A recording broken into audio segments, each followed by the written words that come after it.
Imagine waking up tomorrow and learning that every refrigerator on Earth has stopped working permanently, and the nearest grocery store is a 2-day journey through snow that's already 3 feet deep and rising. No freezer aisle, no delivery trucks, no backup plan. For most people today, that scenario sounds like the opening of a disaster film.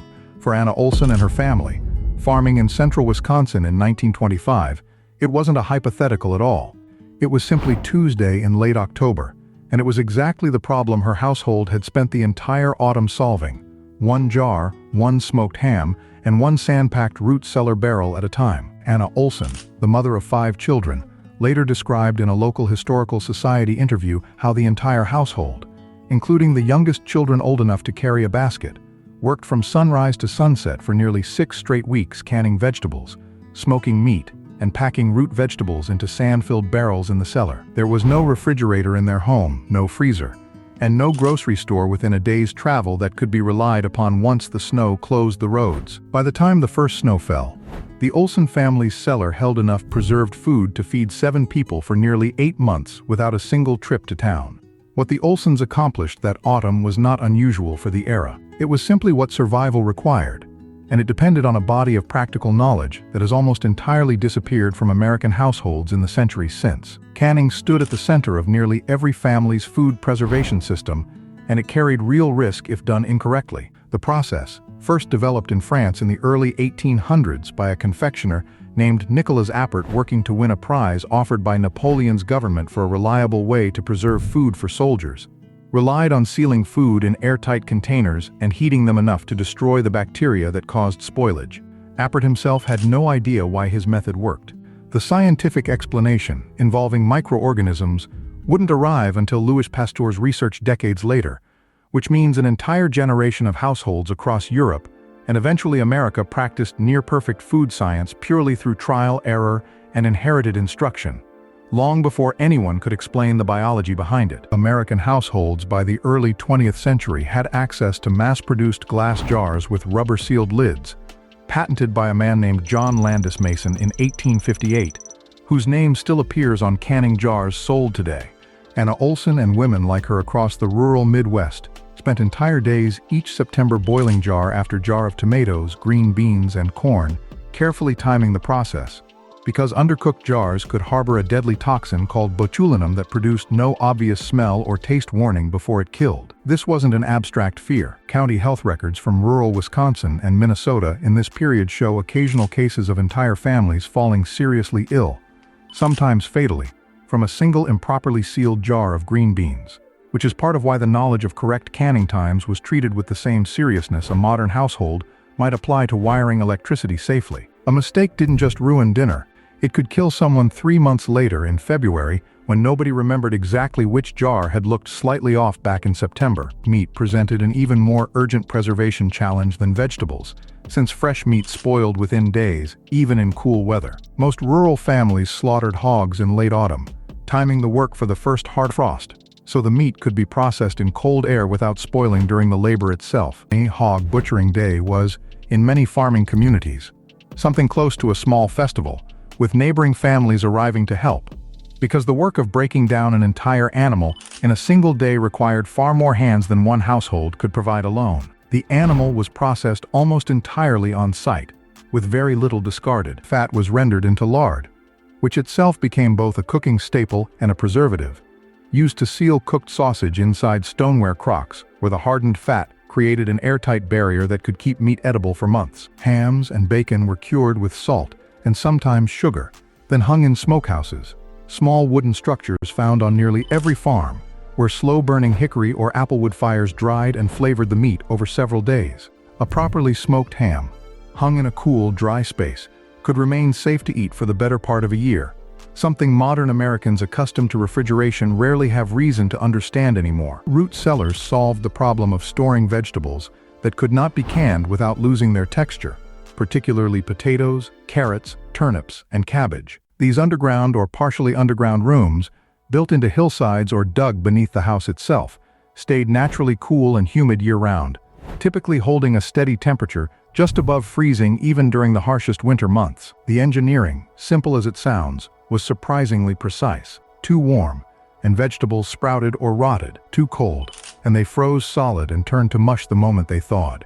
Builders learned to dig cellars at exactly the right depth, usually below the frost line but above the water table, a balance reached through generations of trial and error rather than any formal training. Anna Olsens' root cellar, like most across the rural Midwest, used layers of damp sand to pack root vegetables, a method that prevented the vegetables from touching each other and slowed the spread of rot if any single vegetable began to spoil.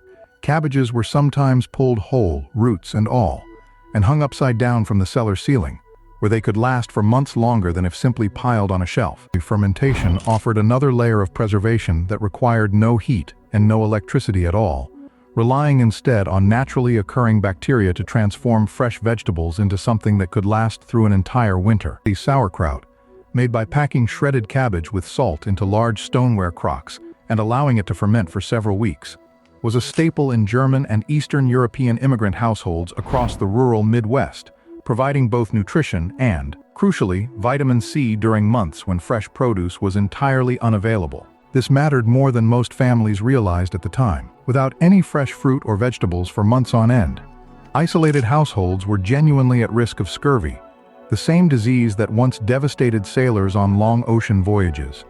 And fermented vegetables quietly prevented this without anyone in the household necessarily understanding the chemistry behind why it worked. Pickled vegetables, fermented in brine rather than the vinegar-based quick pickles common today, served a similar purpose, and families often kept several crocks fermenting simultaneously in a cool corner of the cellar, staggered so that fresh batches became ready throughout the winter rather than all at once. Dairy preservation followed its own set of rules, since milk spoiled within a single day without refrigeration. Most farm families converted the bulk of their milk into butter and cheese almost immediately after milking, both of which kept far longer than fresh milk. Butter, heavily salted, could be packed into stoneware crocks and kept for months in a cool cellar, while hard cheeses, aged for weeks or months in a controlled environment, became shelf-stable in a way fresh milk never could be.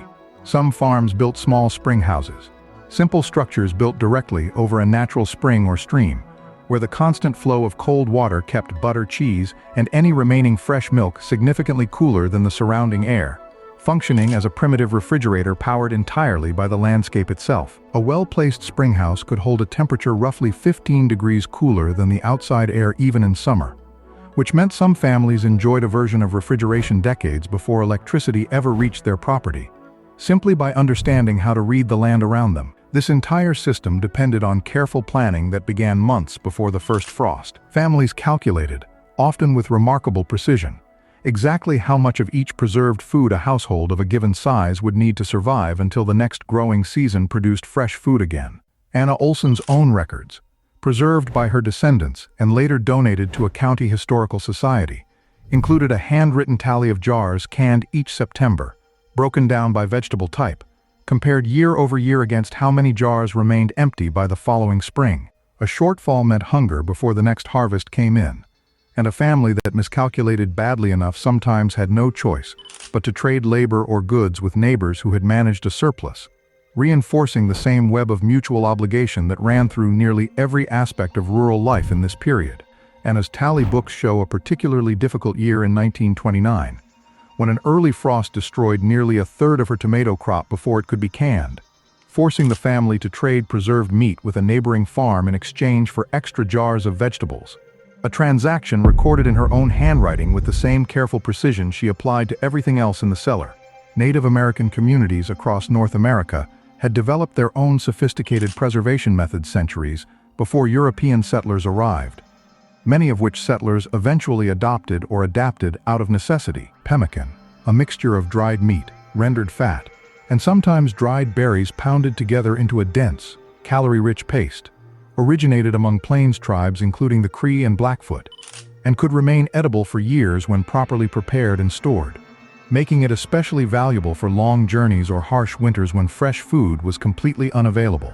Many settler communities, particularly fur traders and later wagon train travelers heading west in the mid-1800s, relied heavily on pemmican obtained through trade, recognizing it as a far more durable and portable food source than anything European preservation traditions had produced for travel. A single pound of well-made pemmican carried roughly the caloric density of several pounds of fresh meat, making it possible for a traveler to carry weeks of food in a pack small enough to sling over one shoulder. The knowledge required for all of this began disappearing rapidly once electric refrigeration became widely available. The first practical home refrigerators reached American markets in the 1920s.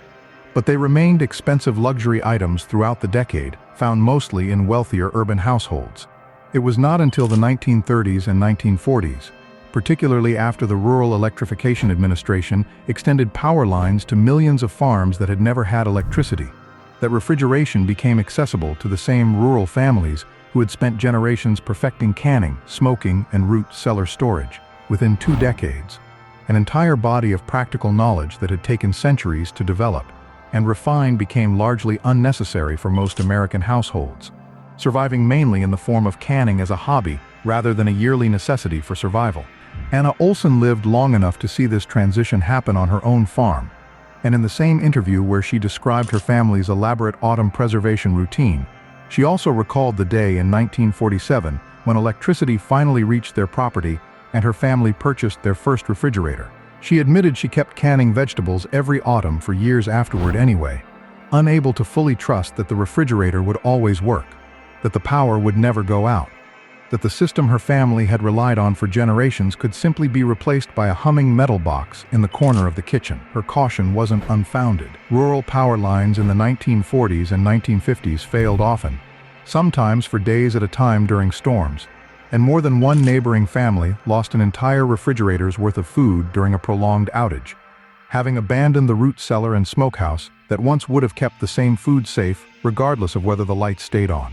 Her grandchildren, she said, grew up assuming food simply came from a store whenever it was needed, with no understanding of the months of careful labor that had once stood between their grandparents and an empty winter pantry. That gap between generations, more than any single technological change, marks how completely this entire body of knowledge slipped away. Today, the cellars, smokehouses, and root storage pits Anna Olsen's generation built with their own hands still exist on old farms scattered across the country, many of them sitting empty and forgotten, their original purpose unknown even to the families who now own the land. They remain quietly, as physical proof of a kind of self-sufficiency that once stood between an entire household and a winter with nothing to eat, waiting for anyone curious enough to climb down the cellar steps and ask what all of it was once used for.